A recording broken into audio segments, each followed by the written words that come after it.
مهم خبر پښتين د پاکستان چلند د جرګې ترسره کول په موږ فرض عین کړل. سلام ستړي مشئ، وخت مو په خیر. ښه راغلاست د نن ورځې تازه او مهمو خبرونو ته. د سرخط نیوز قدرمن لیدونکو جزئیات را سره همدلته ویډیو کې ترلاسه کړئ او که چیرې مو زموږ یوټیوب چینل نوي سابسکرایب کړئ نو په درنه سره همدا اوس سرخط نیوز یوټیوب چینل سابسکرایب کړئ تر څو راتلونکي ته زموږ تازه او مهم معلومات تر تاسو ته ورسیږي. د پښتون ژغورنې غورځنګ مشر منظور پښتين د پښتون قومي عدالت جرګې پر پنډال پاکستاني عسکرو له لوري برید او د میدان قبضه کولو ته په غبرګون کې په خپل ایکس ولیکل. د جرګې ډګر د پاکستاني زورواکو چارواکو په قبضه کې دی. د غټې مشینرۍ په وسیله پکې خندقونه وباسي.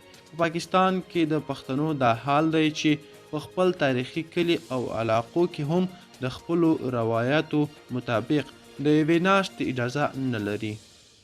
ښاغلی پښتين زیاتوي په دې جرګه کې پاکستاني ریاست د پښتنو په وینې او معدنیاتو د دوی په روان کاروبار ته زیان ویني نو ځکه یې په پی ټی ایم او جرګه بندیز ولګوو. خو موږ سپینه خبره ورته کوو چې پښتانه به دا جرګه حتما کوي انشاءالله. اوس خو جرګه لا هم ضروري شوه.